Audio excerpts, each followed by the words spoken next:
6 ans déjà. Le 24 octobre 2017, le journaliste Filippo Vecchi nous quittait en se donnant la mort. Il aurait eu 59 ans en avril 2023. Brillant chroniqueur culturel et ancien journaliste de Libération, il s'était ôté la vie dans le domicile de ses parents à Roanne, dans la Loire. Un suicide que redoutait Alexandre Devoise, son ancien acolyte dans l'émission de Canal+, Nulle part ailleurs, et aujourd'hui co-animateur de télé-shopping sur TF1 depuis 2014. Dans les colonnes de France Dimanche, Alexandre Devoise confiait en 2017 qu'il sentait que Filippo Vecchi n'allait pas bien. Philippe était quelqu'un de très fragile et l'issue est malheureusement terrible. Je pressentais depuis très longtemps un drame, et en même temps, quand ça arrive, on ne s'y attend jamais.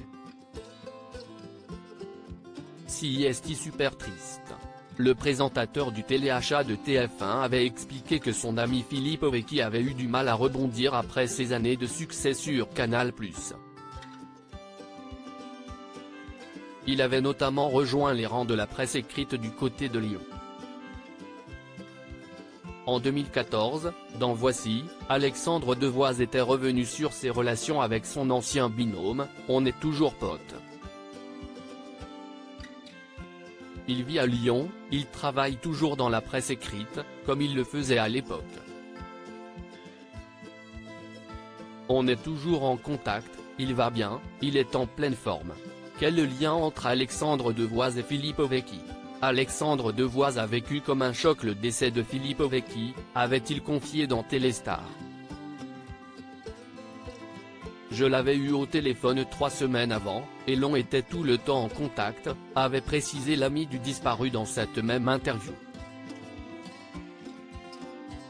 Ce départ soudain avait réveillé en lui le souvenir du bon vieux temps de Canal+, on était tout le temps ensemble, le matin, le midi.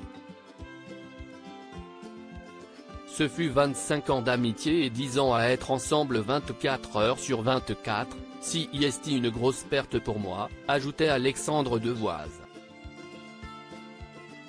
Elsa, la sœur de Filippo Vecchi, lui avait, elle aussi, rendu hommage dans les médias.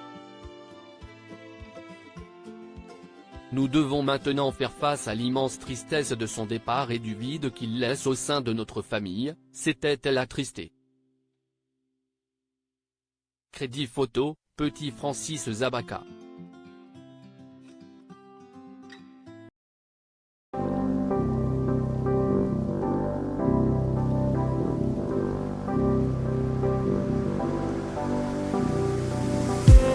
I just need